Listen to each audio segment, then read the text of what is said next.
Welcome to Not Milk Never Milk. Subscribe if you're lactose intolerant. You begin by confirming the device platform and signing in with an administrator or owner account so you have permission to change policies. Once done, back up the current configuration and record any restriction states you'll modify. This prevents accidental lockouts. Next, open the Settings or Management console.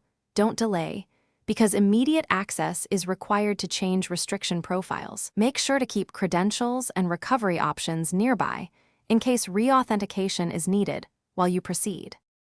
You now navigate to Profiles, Screen Time, or Device Management depending on the platform and inspect each category methodically.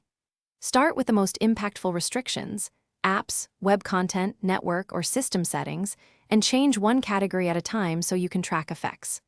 Once you alter a setting, apply it and immediately verify behavior by testing with your account or a test account. If a setting doesn't apply, check for layered policies like MDM or parental controls that may override local changes.